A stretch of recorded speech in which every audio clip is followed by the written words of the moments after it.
welcome. In this video, I want to take just a minute to respond to various associations and organizations that support what's called aversive tools. And again, you're seeing all this type of infighting by way of those who identify as force-free dog trainers who are upset over certain organizations that advocate remote collars and pinch collars, and this whole type of back and forth. Now, here's the thing. I talk about what defines a process. Okay, I'm specific about the role of influence and control, how it's reconciled through a interaction-based approach, which, again, aligns with how a dog's decision-making process is influenced and governed at the social level. By way of their perceptions, how they change.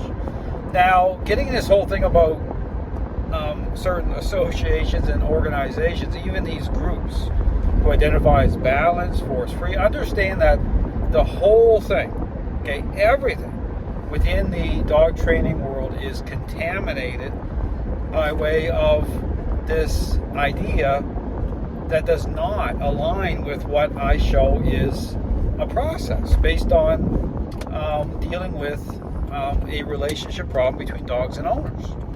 So, okay, when you see these individuals going back and forth, upset over certain, associations and organizations that advocate certain tools, understand that the associations and organizations, they themselves are aligned with this idea. Okay, which again, when you understand that when your foundation, okay, with what defines a process is flawed, it doesn't matter. Okay, understand that, it's going to create this type of division and divisiveness. And that's why you see these individuals go on all day long, but offer no clarity as to what is the real problem here, which I talk about.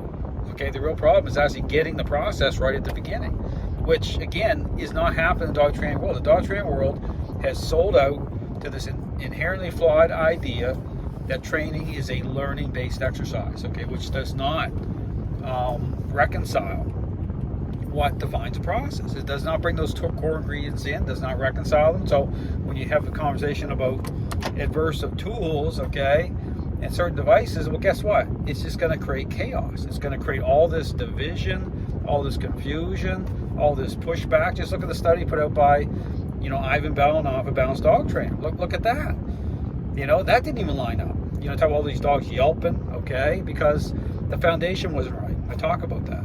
So understand the dog training world is completely contaminated, okay? So any conversation that you see out there regarding tools and certain things, it's not going to line up regardless, okay? It's not, because it starts at the beginning, okay? It's a jumping in point by way of what defines a process. Thanks for watching.